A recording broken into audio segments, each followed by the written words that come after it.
Am I the a-hole for telling my parents I would not care for my obese brother? When my little brother Teddy was born, his umbilical cord was wrapped around his neck. According to my mom, he wasn't breathing for at least 3 minutes. Since then, my parents often used that as an excuse for Teddy's behavior. My childhood became a living hell with Teddy. Give Teddy your candy, he died coming into this world. Let him play with your friends, he died coming to this world. Let him open your presents, Teddy almost didn't have a birthday. I had to put up with Teddy's tantrums, mistreatment, fits, and bad behavior. If I touched a single hair on his head, I got punished, while Teddy got away with whatever he did. It became so bad that when I was 15, I moved out the house to live with family members away from Teddy, and my contact with my parents and Teddy's limited. Currently, I'm 35 and Teddy's 26. When he was 18, he decided he wanted to be a competitive eater, which turned into just eating. And now Teddy weighs almost 600 pounds. Because of his weight, he can't hold a job and lives with our parents, who still cater to him and pay for everything. Since Teddy requires round-the-clock care, my parents hardly leave the house. They weren't present at my wedding, only see the grandkids if I bring them around. At all family events like dinners have to be held at their house because it's hard to move Teddy. A few days ago, Teddy suffered a bad fall that put him in the hospital. My husband and I at least came to see him. My parents complained that the hospital wasn't feeding him enough, didn't have a wheelchair big enough for him, and naturally they didn't want to hear anything about his weight. It would be easier to turn water into gold. To make a long story short, my parents pulled my husband and I aside and asked large amounts of money for Teddy's care. They said that they didn't have money to keep caring for him, and were having to dip into their retirement funds. They even suggested that once Teddy's cleared to go home, he moved in with us because my husband and I are well off with a bigger house, and so we can get a break because we have to care for him all year round while you just visit. I said no. My husband told them hell no. We both work full-time, and our kids are enrolled in sports and dance. We made it clear that Teddy would not be moving in with us, nor we would be moving our schedule around to deal with him, or giving them the money even though we could afford it. But he is your brother. You almost didn't have a brother. We left the hospital. My mom later called me, berating me for abandoning the family and Teddy, and demanding money. I told her I would not care for Teddy under any circumstances. Even if something happened to her and my dad, I would not care for my brother. It is her problem, not mine. My mom cursed me out over the phone and hung up. I do feel a little bad because Teddy's my brother, but it made my life hell, and my parents refused to take any responsibility for his behavior. Am I the a-hole? Now for the top comments. Not the a-hole. He can't hold a job and lives with our parents who still cater to him and pay for everything. They enabled him to get to 600 pounds. He's not much longer for this world. These are based on his decisions, which we're not responsible for. They need serious family therapy to see how their behavior is leading to the death of their son. They can't just help him get close to death, then pawn the problem off on someone else. They aren't going to have Teddy around for long if he stays at 600 pounds. They are killing their own kid with food. The parents will most likely outlive Teddy. Plus, it's like every 600-plus pound live TV show ever, Teddy physically cannot maintain his weight with his little flying monkeys. This is totally on the parents. The OP will get blamed for his early death too. Not the a-hole. I feel bad for you and Teddy. You were both failed by your parents. Right? There's 9 years between the two. That means it was a 6-year-old that was so horrible their 15-year-old sibling had to move out. And that wasn't a wake-up call? That's what stuck out to me too. They created such a monster of a child in only 6 years that they ran off their 15-year-old. Absolute insanity. And yet, even with this recent interaction at the hospital, the mom is still trying to use the fact that Teddy almost died at birth as a manipulation tool. I feel so bad for OP. And Teddy too. He never had a chance. Not the a-hole. What the heck is wrong with your parents? They're helping that umbilical cord finish the job. Next story. Am I the a-hole for having another child after giving my first up for adoption? When I was 17, I got pregnant with my first child. I was in a very unstable, toxic environment. Was to be a single mother. I had no family support. I was told to get an abortion by close members, but I didn't. I thought I could handle being a mom. I was wrong. I struggled hard with everything from work to childcare to bonding, and it felt like I was causing my baby to suffer along with me. I had PPD, the severe anger portion, and didn't know it. I was drowning and failing at every turn I took. So when my baby was 3 months, I decided to let her dad's aunt and uncle legally adopt her. They've never shut me out. But I was beyond guilty and disgusted with myself that I have minimal interaction with my baby. I felt she was better off without me. Fast forward 10 years. By some miracle, I have found the love of my life, and we're doing well. We've discussed my baby and the effects it had on me over the years. He's always wanted a kid, but I've been hesitant because I vividly remember failing so miserably. He's assured me everything will be fine. Still, it scares me, so I've stayed on birth control, and sometimes as extra precaution, we'll use rubbers. A couple of months ago, I missed my period. Didn't think much of it, but took a test anyway. I usually do I feel anything is off. Lo and behold, I'm pregnant. My husband is ecstatic while I'm freaking out. He tells me my circumstances are different, that I've grown as a person, so things would be okay if I had another child. When we told our families, his side was happy, but mine freaked out. They told me I was already a horrible mom. Why on earth would I have another kid to be horrible too? That I would do nothing but cause pain and eventually give this one up too. I feel terrible about having another kid because I'm terrified it'll be the same and I'll fold again. Plus, how am I gonna explain to this kid they have a sibling mommy couldn't take care of? I don't know what to do. Am I the a-hole for having this kid? Not the a-hole. Who you were as a single mom at 17 is not who you are at 27 with a partner. Don't let your family, who didn't support you at 17, drag you down. Being a parent is overwhelming, but you are different. That said, don't let your husband talk you into a kid you don't want. If you want a kid, now and with him, go for it. Not the a-hole, but your family, all of them saying anything, are. You're a teenager, having a child, alone with PPD. I was mid-20s, married with an awesome support system, and barely made it through because of PPD. My husband and his family got me through, along with therapy. You didn't fail as a mother, you didn't fail your first child. You did what you have to do to save your own life and your child's. You saved both of you. Not to cause her freak out, but ever hear those horrible news stories where mom drives her and kids off the bridge in a family minivan? PPD. While it's not always that serious, it easily can be. 1. Relax. Take a deep breath. Steady yourself and make a plan now. 2. Your family has got to go. They didn't support you then. They're not supporting you now. No contact, at minimum for the duration of pregnancy and a good chunk, if not all, of baby's first year. That will be the hardest for you. You do not need any outside negativity at this time. Not one little bit. The time right now is for you to focus on you and your child only. 3. Treatment and therapy is necessary. You've already had PPD. Don't wait for it to happen again. Start now. Take it very seriously. It will help immensely. For your husband and his family, lean on them and lean on them hard. They're there for you, so use that to your advantage. You are not alone. You have them. Talk with your husband, let him know about the PPD then, how serious it can become, and let him know you're afraid and in need of help. Possibly set up something with his family with alternating weeks between people to assist when you become later term and for a while after the baby is born.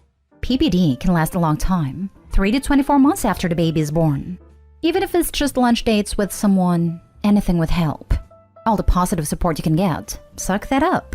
5. Your first child. How do I explain to this kid they have a sibling mommy couldn't take care of? Easily tell the truth, age appropriate of course.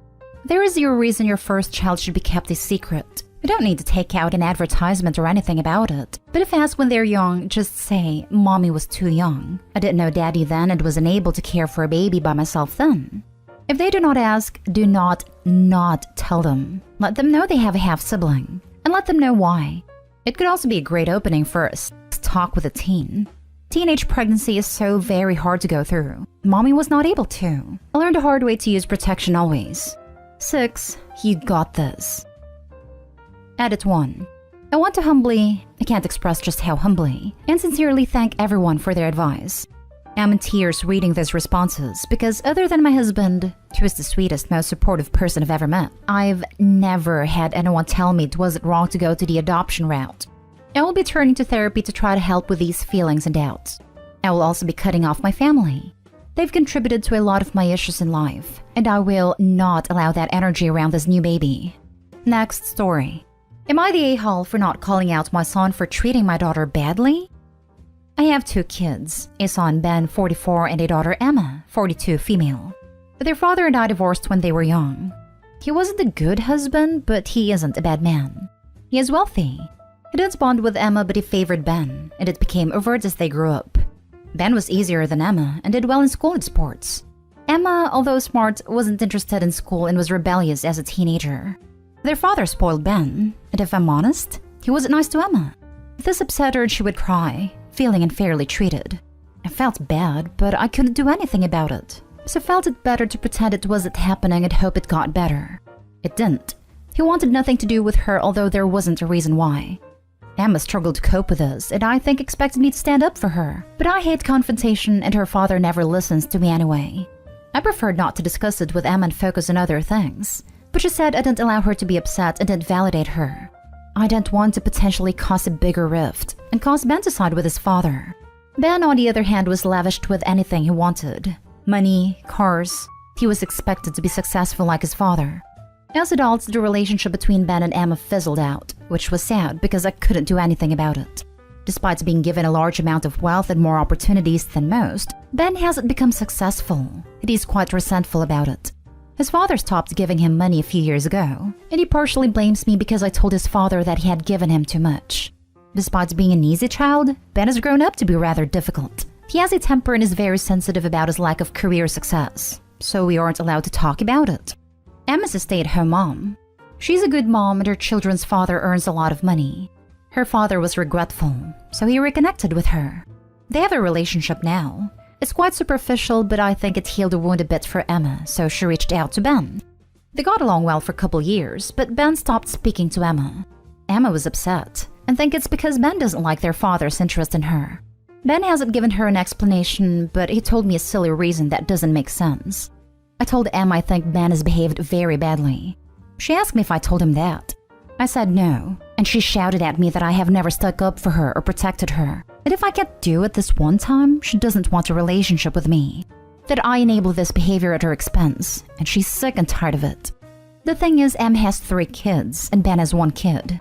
Emma will still allow me to have a good relationship with her kids, but Ben has made it difficult for me to see his kid in the past when he's angry, so I'm afraid he will do that again and stop speaking to me. I also don't want to be forced to be in the middle of them, so I won't do it. Am I the a-hole? Now for the judgment. You're the a-hole, and so weak. I feel for Emma. Absolutely spineless. That was my first reaction reading this. How can you be so spineless? Opie, you're the a-hole. Those are your kids. You're supposed to protect them and support them. And all you did was let them both down. Shame on you. Because as long as Emma was the target of her father and brother's mistreatment, then Opie wasn't. What an absolute awful human being. Because I refuse to even call her a mother. You're the a-hole for being a total failure as a mother to your daughter. You allowed this behavior by not sticking up for her. So what if you hate confrontation? Does that give you a right to emotionally abandon your daughter and be a silent accomplice to her torment? You are terrible. And if I were her, I'd never speak to you again, since you just want to suck up to your son for the sake of being grandma. I hope Emma cuts you all out of her life. You've all failed her. Exactly this. You're the a-hole OP, and you have failed both of your children for your own comfort. Pretty soon, both of them will go no contact with you, and you won't have to worry about any of it. I felt bad but couldn't do anything about it, so I thought it'd be better to pretend nothing was happening. You failed your kids.